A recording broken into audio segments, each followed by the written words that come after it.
फिर से आप सभी का हमारे ऑल क्लासेस 2 चैनल पे स्वागत है।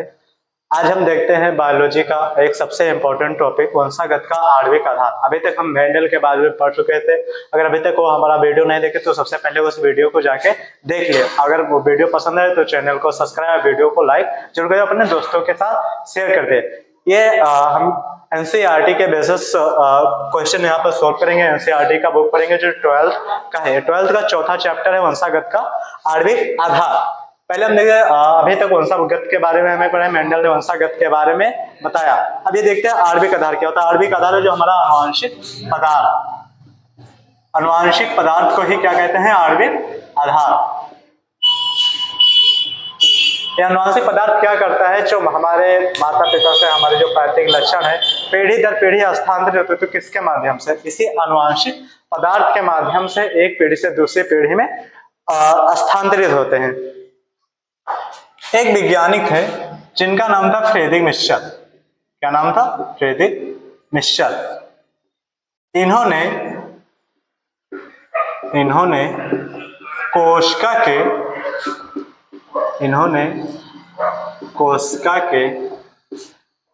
केंद्रक में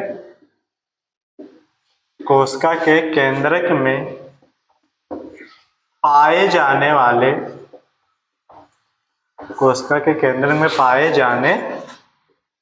वाले पदार्थ को वंशागत का आणविक आधार माना। वंशागत का आणविक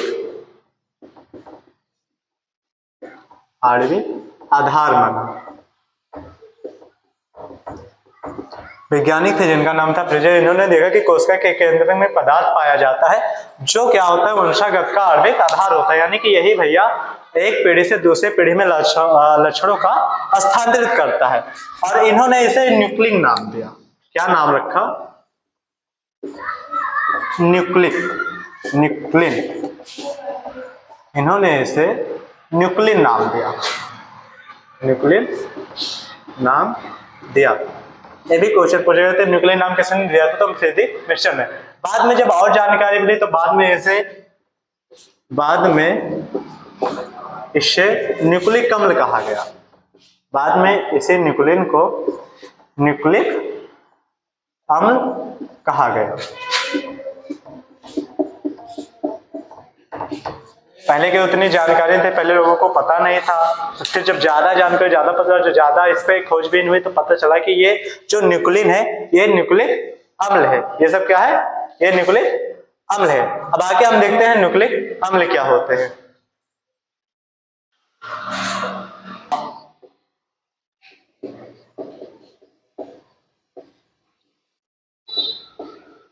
न्यूक्लिक अम्ल, ये हमारी पहली पॉइंट है। ये दो प्रकार के होते हैं। जो न्यूक्लिक अम्ल होते हैं ये दो प्रकार के होते हैं।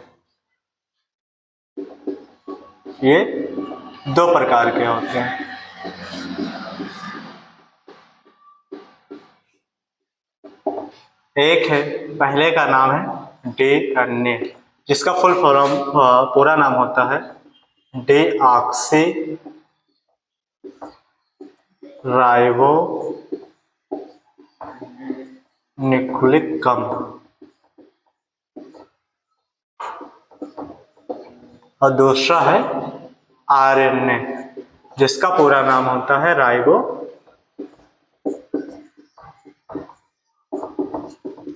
न्यूक्लिक अम्ल।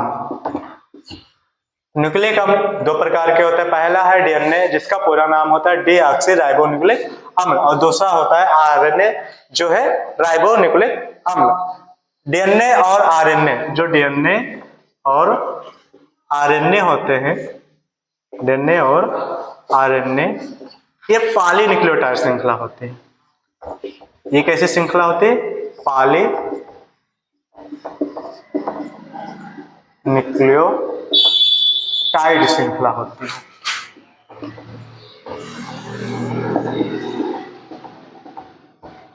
जो हमारे डीएनए और आरएनए होते हैं कैसी श्रृंखला होती है? तो पॉलीन्यूक्लियोटाइड श्रृंखला होती है। अब देखते हैं हम पॉलीन्यूक्लियोटाइड न्यूक्लियोटाइड क्या होता है, पॉली न्यूक्लियोटाइड श्रृंखला क्या होती है इसके बारे में जानते हैं। न्यूक्लियोटाइड क्या होते हैं या न्यूक्लियोटाइड किसे कहते हैं। पहले हम देखते हैं न्यूक्लियोटाइड 3 चीजों से मिलकर बना होता है। न्यूक्लियोटाइड में क्या क्या होती हैं, 3 चीजें होती हैं। पहले है पेंटोज शर्करा। न्यूक्लियोटाइड में क्या होते हैं, पेंटोज शर्करा। ऐसे पेंटोज शर्करा क्यों कहते हैं, क्योंकि इसमें 5 कार्बन होते हैं। कितने कार्बन होते हैं, 5 कार्बन, इसलिए इसे पेंटोज शर्करा बोलते हैं। दूसरा है नाइट्रोजनस बेस। नाइट्रोजनस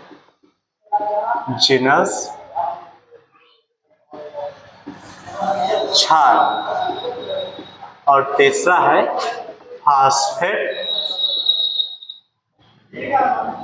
फास्फेट समूह। जो न्यूक्लियोटाइड होते हैं ये 3 चीजों से मिलकर बना होता है। पेंटोज शर्करा के पेंटोज शर्करा से बोलते हैं क्योंकि इसमें 5 कार्बन होते हैं, प्लस नाइट्रोजनस क्षार और प्लस फास्फेट समूह।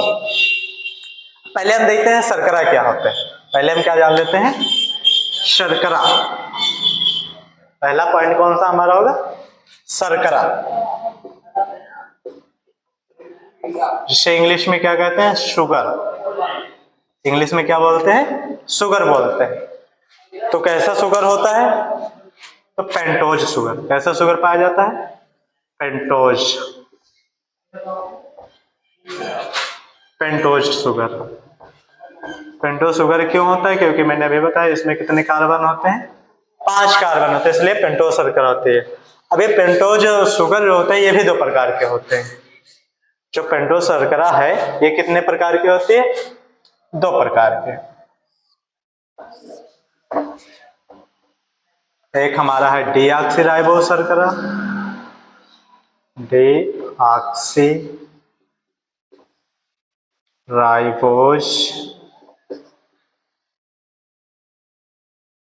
शर्करा, और दूसरा है राइबोज शर्करा।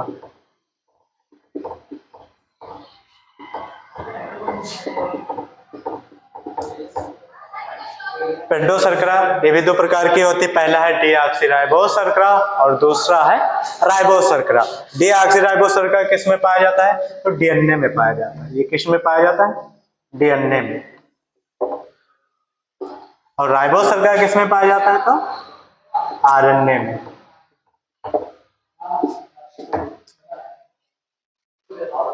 जो डीऑक्सीराइबोज शर्करा होती है भैया डीएनए में पाया जाता है, और राइबोज शर्करा आरएनए में। ये शर्करा बनती कैसे है, जो शर्करा है ये बनती कैसे है, इसका इमेज कैसे बनता है ये देख लेते हैं।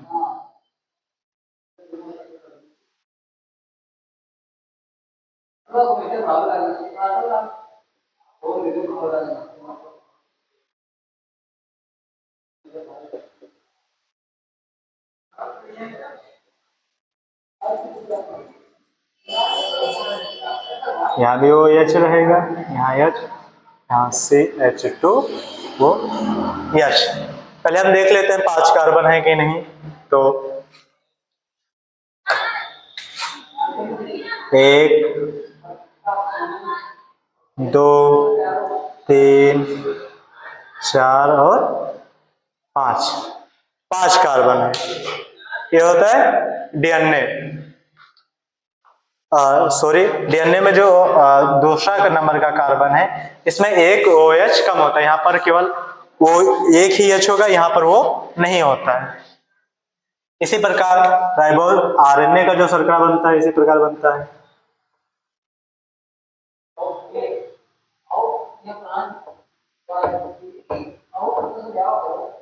यहाँ H OH H OH H और OH H, यहाँ CH2OH। इसमें कार्बन काउंट कर लेते हैं, 1 2 3 4 और 5। इसमें भी 5 कार्बन है। इसमें OH समूह 2 होते हैं, जबकि जो डीएनए में यानी कि डीऑक्सीराइबोज शर्करा है इसमें एक ही OH समूह है। चलिए अभी हम शर्करा के बारे में देखें। अब कभी कभी आपसे क्या होता है, डीऑक्सीराइबोज शर्करा और राइबोज शर्करा में डिफरेंट अंतर पूछते हैं। इसमें भैया अंतर क्या होता है? तो जो राइबोज शर्करा होता है ये अधिक सक्रिय होता है, ये अधिक सक्रिय होता है, सक्रिय होता है। अधिक सक्रिय क्यों होता है? क्योंकि इसमें दो ये OH समूह होते हैं, क्योंकि इसमें दो OH समूह होते हैं। अभी मैंने बताया था कि जो डीऑक्सीराइबोज शर्करा होता है उसमें OH समूह कम होता है, जबकि जो राइबोज शर्करा होते में ये इसमें दो OH समूह होते हैं, ये कम सक्रिय होता है। जो डीऑक्सीराइबोज शर्करा होती है ये कम सक्रिय होते हैं, कम सक्रिय होते हैं। इसमें एक OH समूह होता है, OH समूह होता है। ये कम अस्थायी होते हैं, जो राइबोज शर्करा होते हैं ये कम अस्थायी होते हैं, और जबकि जो डीऑक्सीराइबोज शर्करा होते हैं ये अस्थायी होते हैं, अस्थायी होते हैं। इसलिए भैया DNA जो होता है ये ज्यादा जीवों में आनुवांशिक पदार्थ होता है, जबकि RNA केवल कुछ जीवों में आनुवांशिक पदार्थ होता है। अब आप शर्करा समझ गए हो, आगे अब देखते हैं नाइट्रोजनस बेस। तो हम देखते हैं नाइट्रोजनस क्षार यानी कि नाइट्रोजनस बेस। नाइट्रोजनस क्षार जो होता है ये भी दो प्रकार के होते हैं। ये कितने प्रकार के होते हैं? दो प्रकार के। एक होता है प्यूरिन और एक होता है पायरिमिडिन।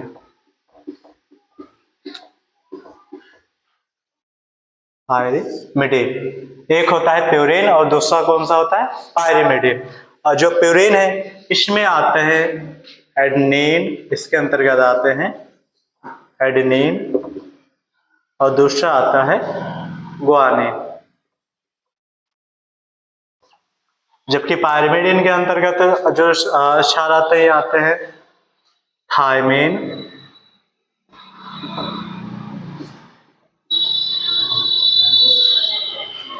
साइटोसिन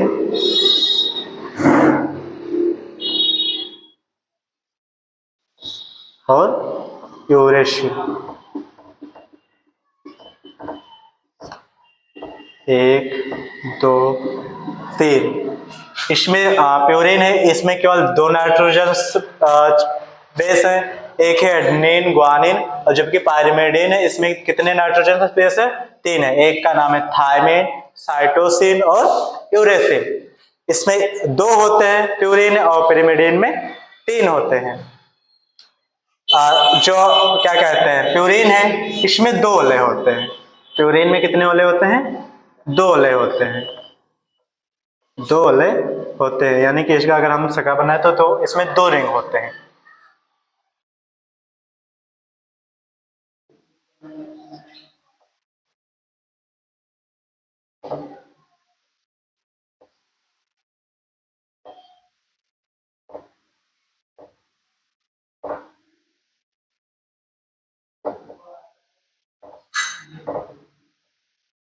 इसमें कितने ओले होते हैं? दो ओले होते हैं। और जबकि जो पायरिमिडिन होता है इसमें केवल एक रिंग होता है, इसमें एक ओले होता है, एकल ओले होता है। इसमें जो क्षार के होते नाइट्रोजन बेस होते हैं, इसमें जो नंबर यहाँ पहले हम नाइट्रोजन को कार्बन को गिन लेते हैं। कितने कार्बन है? 1 2 3 4 5 6 7 8 9 और 10। इसमें 10 कार्बन है। और इसका जो नाइट्रोजन बेस होता है, नाइट्रोजन क्षार होता है, कौन कौन कार्बन से लगा होता है? तो एक कार्बन से लगा होता है, और तीसरे कार्बन से लगा होता है, और सातवें कार्बन से लगा होता है, और 9वें कार्बन से लगा होता है। यानी कि 1, 3, 7 और 9, 1, 3, 7, 9 का जो पोजीशन है इस पे कार्बन नाइट्रोजन लगे होते हैं।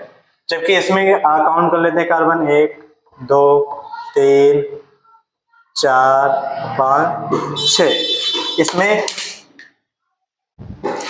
इसमें 1 नंबर कार्बन से नाइट्रोजन लगा होता है और तीसरे नंबर पे नाइट्रोजन होता है। इसमें 1 और 3 स्थिति में नाइट्रोजन उपस्थित होते हैं। और इसमें 1, 3, 7, 9 4 पोजीशन है स्थिति में नाइट्रोजन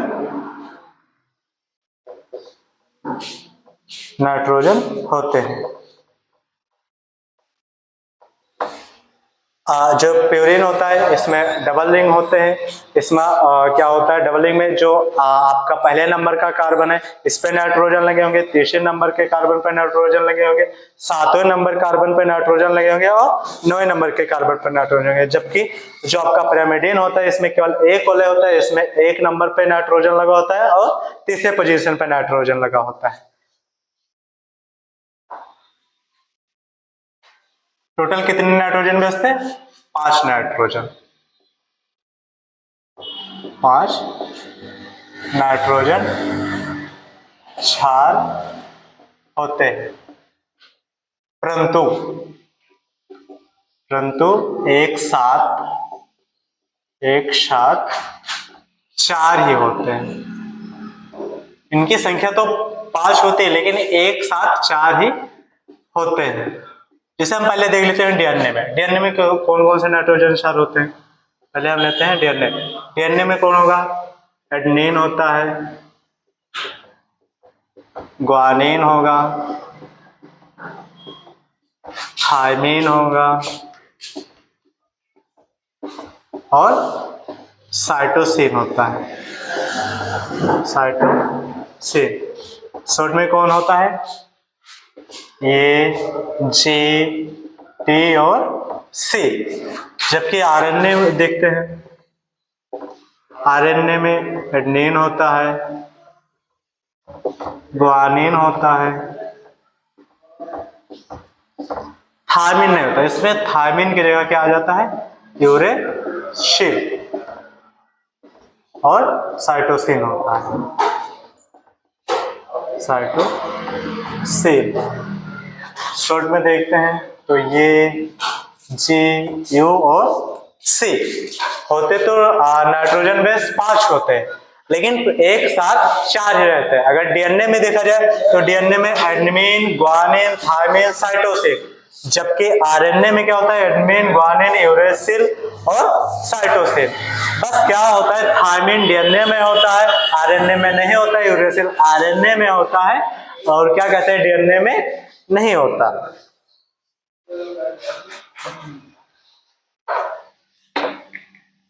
अब हम देखते हैं क्या? फास्फेट समूह। जो तीसरा कौन था हमारा? फास्फेट समूह।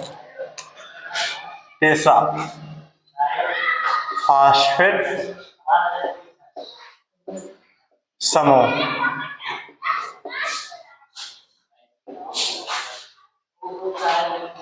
फास्फेट समूह इसका जो सूत्र होता है H3PO4, जो कि क्या है? फास्फोरिक अम्ल। ये क्या है? फास्फोरिक अम्ल। फास्फेट समूह के बाद H3PO4 जो कि फास्फोरिक अम्ल है, ये किस प्रकार से होता है?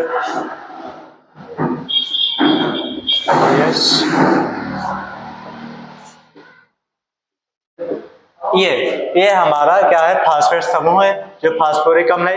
ये क्या होता है, ये जाके पांचवें कार्बन से जुड़ जाता है। पांचवा जो हमारा कार्बन होता है इससे एक बॉन्ड बनाता है। बॉन्ड कैसे बनते हैं आगे देखते हैं। बॉन्ड बॉन्ड में हम पहले देख लेते हैं, जैसे नाइट्रोजनस बेस हो गया, नाइट्रोजनस क्षार प्लस शर्करा लेते हैं। नाइट्रोजनस बेस क्षार है प्लस शर्करा है। पहले हम क्या करेंगे, शर्करा बनाएंगे, फिर आगे शर्करा पहले हम बनाएंगे।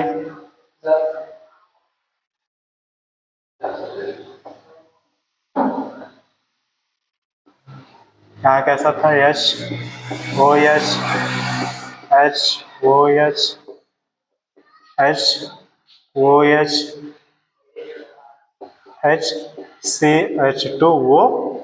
ये क्या है, शर्करा। अब क्या करेगा, नाइट्रोजन बेस इससे क्या आएगा, जुड़ जाएगा। तो कौन से पोजीशन पे जुड़ता है, जो पहले नंबर का आपका कार्बन है यहां पर क्या करेगा, नाइट्रोजन आके जुड़ जाएगा। क्या जुड़ जाएगा, नाइट्रोजनस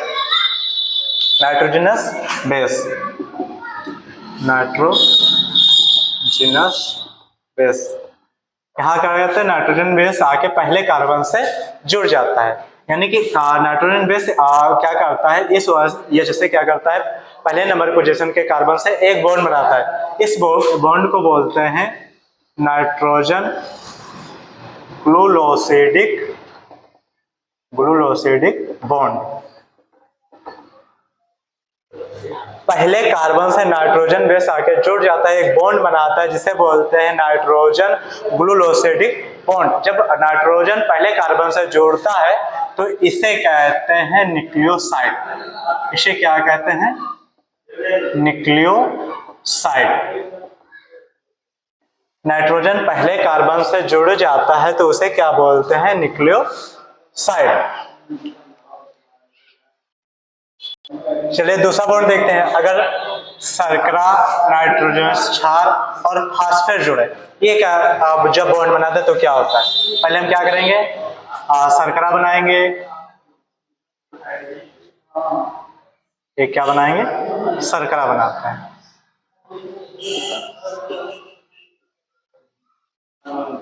यहां क्या जुड़ गया था, नाइट्रोजन। क्या जुड़ा हुआ था, नाइट्रोजन जुड़ा हुआ था, एक बॉन्ड बनाता है।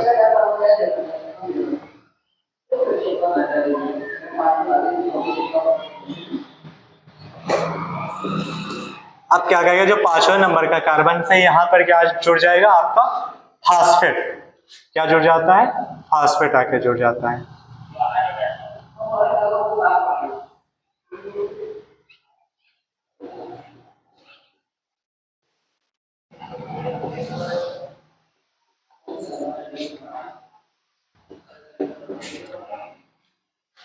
पहला कार्बन, दूसरा कार्बन, तीसरा कार्बन, चौथा कार्बन और पांचवा कार्बन। पांचवें कार्बन से अब क्या जुड़ जाएगा आके, फास्फेट समूह जो पांचवें कार्बन से आके जुड़ जाता है। और यहाँ इसके बीच का जो बॉन्ड बनता है इसे बोलते हैं फास्फोइस्टर